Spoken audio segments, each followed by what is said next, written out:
Les enfants, ils ont eu beaucoup de plaisir en rentrant dans la classe tout à l'heure, en voyant les fleurs. Ils ont tous fait waouh!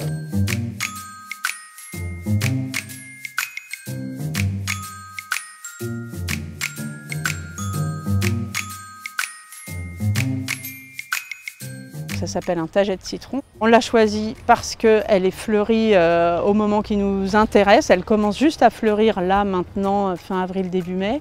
Et puis elle va fleurir tout l'été. Elle a une odeur sympa, un peu citronnée. Et c'est assez facile à cultiver. Les enfants, les écoles n'auront pas de difficulté à entretenir cette plante.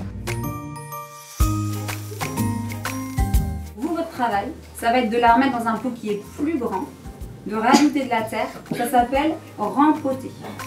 D'abord, on a construit un pot avec du papier journal. Ensuite, on a mis du terreau.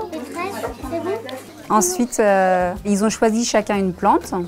Ils ont mis dans le pot, ils ont rajouté du terreau et sur une étiquette, ils ont indiqué leur prénom pour pouvoir ensuite la ramener chez eux. Après, en fait, on a dessiné la fleur.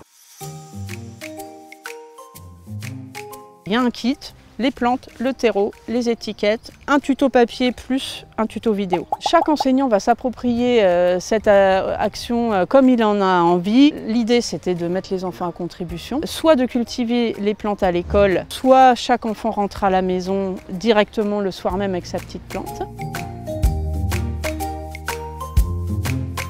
C'est trop mignon ta petite plante.